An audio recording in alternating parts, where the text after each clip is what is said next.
L'un des premiers dilemmes que l'on rencontre lorsqu'on se lance dans la couture, c'est le choix de la machine. Le plus important consiste à déterminer quelles fonctions vous seront nécessaires. Il n'est pas utile de partir sur un modèle trop sophistiqué si vous n'êtes pas certaine que la couture vous plaira. Mais gardez également à l'esprit qu'une machine bon marché ne sera pas toujours une bonne affaire. L'idéal c'est à la fois une machine simple d'utilisation et proposant suffisamment de possibilités pour vous permettre de progresser.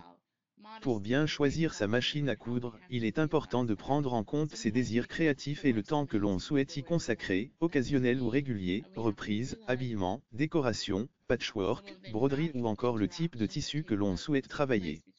Vos projets vous guideront dans le choix de votre machine à coudre.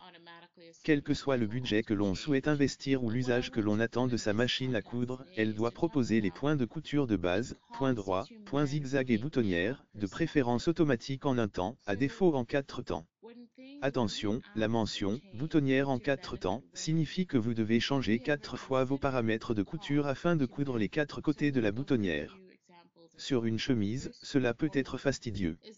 Le point pour couture stretch ou élastique s'avère utile pour travailler les tissus extensibles comme le jersey par exemple. Enfin, le point de surjet, aussi appelé point overlock, permet de réaliser des ourlets de bonne facture, même si un point zigzag serré près du bord peut aussi faire l'affaire. La machine à coudre doit proposer un minimum de pieds presseurs, ou pieds de biche, 4 dans l'idéal, un classique, un pour les fermetures éclairs, un pour les boutonnières et éventuellement un pose-bouton, pour cadrer les boutons.